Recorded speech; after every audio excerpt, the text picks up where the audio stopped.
Hey, fishy people. We're about to do another video with Eric, but so we just moved all this stuff from back there to over here, and I just have to show you how nice this bowl looks. Oh my god, it looks so nice. I don't have a filter on. I should put a filter on. But anyways, okay, now we're gonna go to Eric. One sec. So Eric's grabbing his pointer, but look at these guys. Oh my god. Our rosy barbs are looking so nice. Okay, Eric, you ready? Ready. Eric is doing his, sorry, you go. Hey, welcome in. Clearwater Aquarium, Eric back again with Underrated Fish with Eric.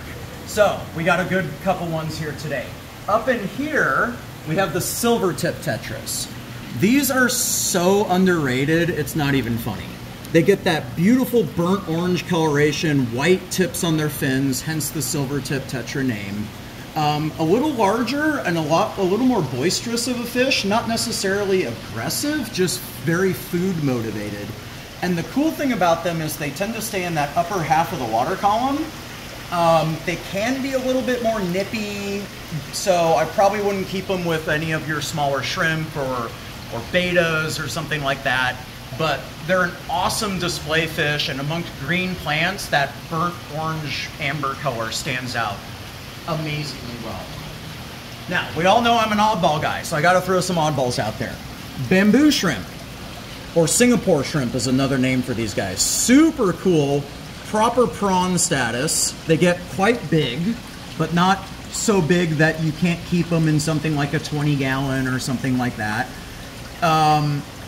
The cool thing about these is a lot of people are into the shrimp stuff, but if you have a lot of larger species, things like angelfish, things like those silver tips up there, things like glowfish, or larger fish that are going to eat your cherry shrimp or your Amano shrimp or things like that, this is a fantastic option to get your invertebrate fix in a tank.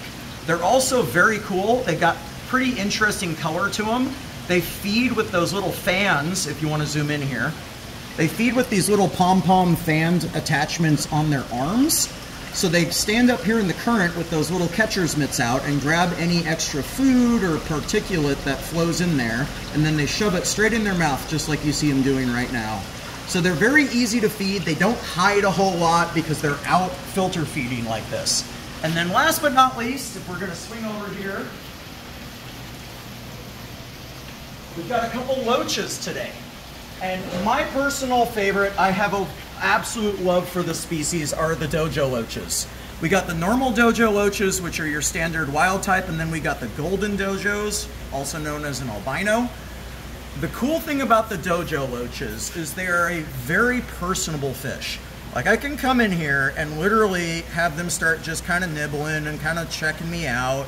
They're a very peaceful fish. These are little baby ones, so don't let these guys confuse you on size.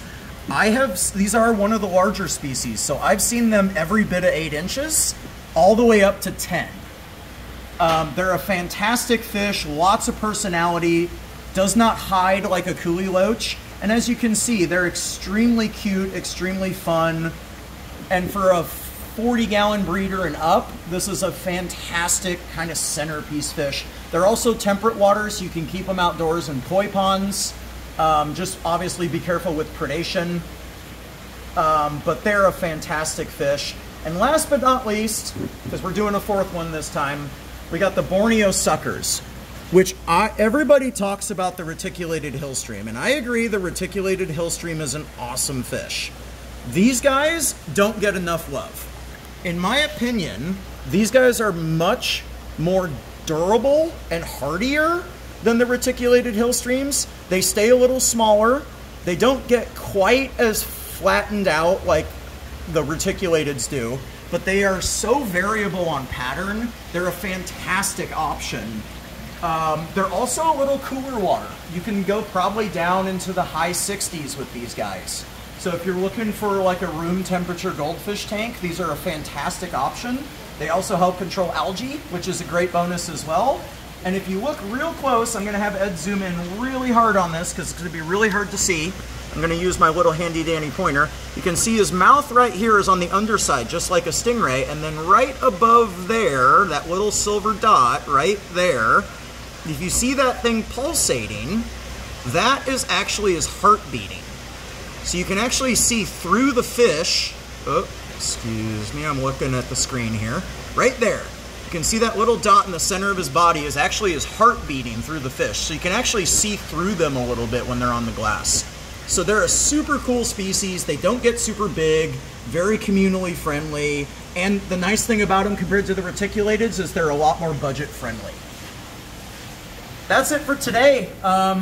Leave down in the comments if you want to input anything on fish in the future, and if you're interested in anything in the store, please swing by Clearwater Aquarium in Saratoga.